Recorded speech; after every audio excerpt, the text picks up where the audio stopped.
Have you ever heard about a kid who might just be one of the best con artists of all time? Let me tell you about Juan Carlos.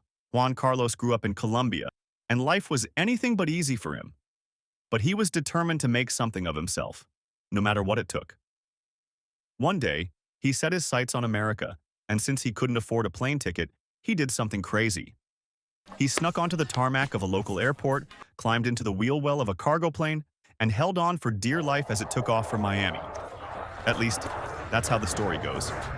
3.5 hours later, the plane lands, and Juan Carlos is found lying on the tarmac, shivering, disoriented, and barely conscious. When airport staff rush to his aid, he introduces himself not as Juan Carlos, but as Guo, a 13-year-old orphan from Colombia, alone in the world with nowhere to go. His story tugs at everyone's heartstrings. The media picks it up. People feel sorry for him. And then, a local police officer named Lozano hears about him on the radio. And now we turn next to the incredible story of the runaway, the young man whose odyssey seems too impossible to be true. He says he sneaked onto a plane, hiding in the frigid, dangerous compartment where they store the wheels for more than 5 hours. Moved by the story, Lozano volunteers to be Juan Carlos's temporary guardian while the state figures out what to do with him. Suddenly, Juan Carlos is living in a middle-class home, a huge step up from the poverty he knew. He's surrounded by nice things, and he decides he's going to have a life like this permanently. But within weeks, Lozano and his wife start noticing odd things. Items go missing. Juan Carlos disappears for days at a time. Something just isn't adding up. Then, a call comes in from the Colombian consulate. Turns out, Juan Carlos isn't a 13-year-old orphan. He's 17. His parents are alive and well back in Colombia, and he has a criminal record. As for that whole holding onto the wheel well thing, probably a lie. He likely hid inside the plane with the cargo. It was all a con. And just like that, bam, he's detained and deported back to Colombia. But Juan Carlos isn't done. He got a taste of the good life, and he's not letting it go.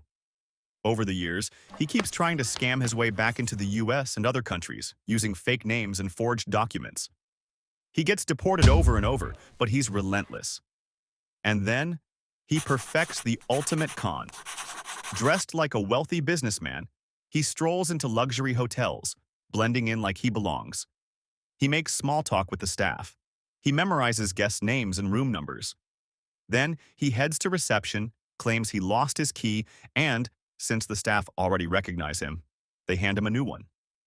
Once inside the room, he helps himself to cash, credit cards, jewelry, anything valuable. But he doesn't stop there. He calls hotel security, claiming he's locked out of his safe.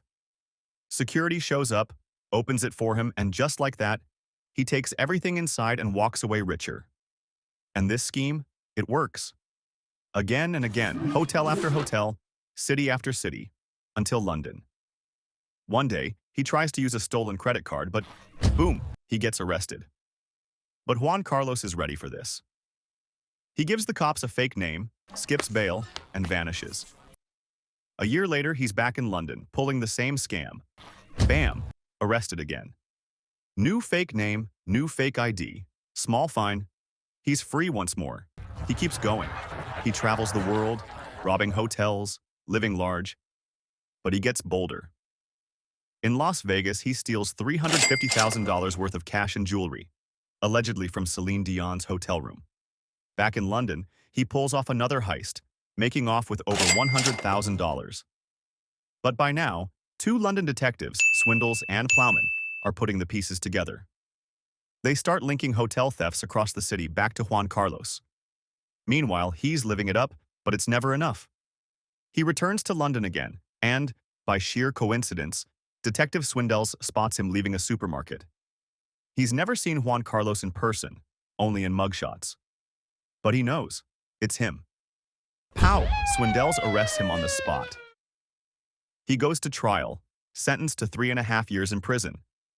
But Juan Carlos, he's a slippery one. 3 months in, he's granted a dentist appointment. The guards trust him enough to go alone. And of course, he vanishes. Next stop, Dublin. He scams his way into another luxury hotel, stealing from yet another guest. But this time, an Irish detective, McGlynn, is on the case.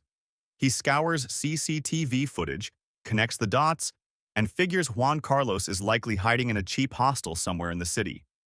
2 days of searching, and boom, he finds him, arrested again. This time he's sentenced to 2 years. But even prison can't hold Juan Carlos for long. He's extradited to France, where he faces more charges.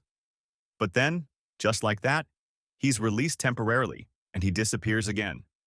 Years later, a customs agent in Vermont busts him sneaking into the U.S. He's sentenced to 2.5 years. Then he's arrested in Hong Kong. Then again in France, stealing over $200,000 worth of valuables. Another prison sentence, 15 months this time. This guy is allergic to freedom. But now, he's out. And his whereabouts? Unknown. But if I had to bet, I'd say he's still out there, charming his way into luxury hotels and walking out with a little more than he came in with. That's it for today's Monkey Business. Like, share, and subscribe. See you in the next wild story.